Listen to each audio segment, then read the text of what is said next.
Nadella Manohar civil supplies మంత్రి సంచలనాత్మకమైనటువంటి పని చేశారు.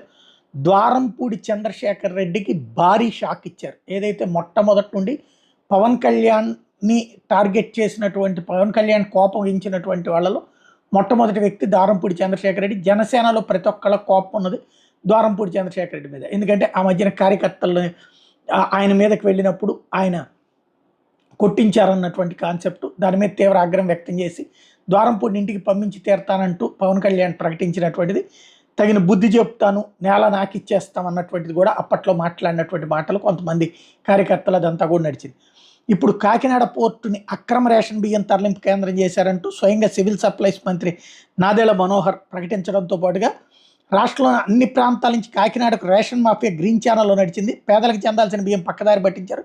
ఇప్పటి వరకు 251 మండల స్టాక్ పాయింట్స్ తనిఖీ చేస్తూ 180 చోట్ల తేడాలు గుర్తించాం.